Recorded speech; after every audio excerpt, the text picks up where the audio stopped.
My favorite thing is just mingling in with most, that 99% majority of the kids I enjoy talking to, you know. Probably 99% of the kids I think like me.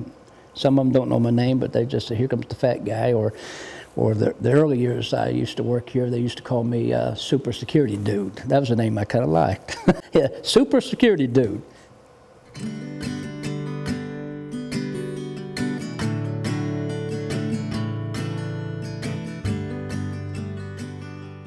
I have been here at the law school now for 10 years. When I come on duty, the first thing I do is make a big pot of coffee so I can stay awake during the night. It's a long shift, 5 p.m. to 2:30 in the morning. My job is to make sure that no one is bothering the students. You hear all kinds of different things when you ask them to leave. Do you know how much my father pays in tuition, which probably quite a bit.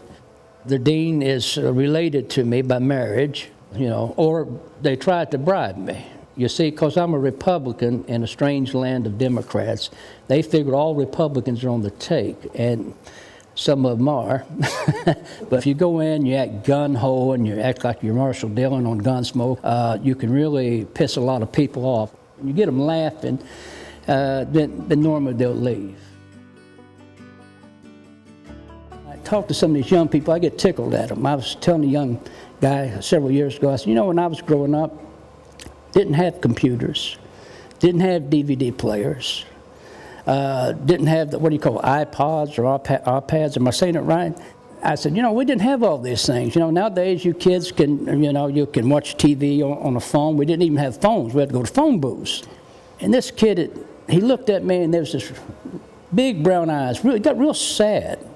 And like he really was troubled in his soul. And he reached over before I could realize and just grabbed me and hugged me. And it kind of startled me a little bit. And I said, huh? He said, you really have had a rough life having the old timer. I've had a couple guys at the university ask me, I get women that I like, but they leave me. What is it I can make a woman stay around? I said, you got to be romantic, man. When I first met her, I thought she had the prettiest legs I ever laid my eyes on. I said, you know, you're really pretty, and if you play your cards right, I may let you go out with me. She said, I've heard about guys like you. My mom warned me. And I said, did she ever tell you how good we could be? And about that time, she gave me a good slap across the face, which straightened me out, you know. We've been married almost about 38 years now. She said, you were a dreamboat, 185 pounds, jet black hair. And I said, yeah, I was, but now I'm just an old tugboat. I think the best definition of life, as John Lennon once made the statement. He said, life is that which happens to you when you got something else planned. And every day I try to find something that gives me hope and gives me a reason to, you know, just get up every morning and just look in the mirror. With a face like mine, you try not to look at yourself. Sometimes people need to laugh at themselves. If all my jokes are about me, no one else can be offended. So I tried to use humor. I found out if you use humor to deal with situations, it diffuses the problem. You know, I tried to behave myself because I'm supposed to be an adult, but really I'm just a big kid at heart. My dad was a very quiet man, a very dignified man. He had a very unusual way of humor. Sometimes you didn't know if he was putting you on or not. He loved to make people laugh, to make people think. And I think sometimes in our education, we teach people what to believe instead of teaching people how to think. Now, my grandma, she was no scholar or anything like that, but she had a lot of common sense. And she used to say, the worst thing in this world is an educated fool. Is a person that you expect to know better, but they do stupid things, you know. If you study the life of men who really are kind of really creative, you know, really genius, they have some quirks.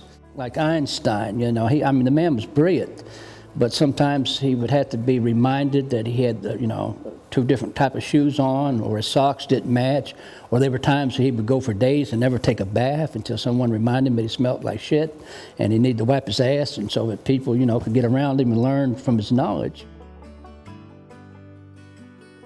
Life is so strange. Here I am, an old conservative Republican in a city like Ann Arbor.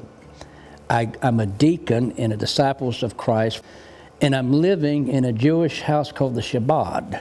Where else could that happen but Ann Arbor? It's like being in a fairy tale. My grandma used to say, faith gives you that unction to function.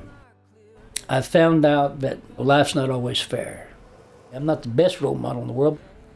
I've probably made more mistakes and got more sins than a dog has fleas, but I've tried to do the best I can. You got to keep on fighting, and you got to keep on trying. And as my Uncle Otis used to say, you try something, you fail, but you try it again. And if it don't work the second time, don't be a damn fool, try something easier. My name is Millard Oakley Patrick, and my grandmother gave me the nickname Mo. I'm glad because if she hadn't, it would have been Mop, M-O-P. So there's always a bright side to it.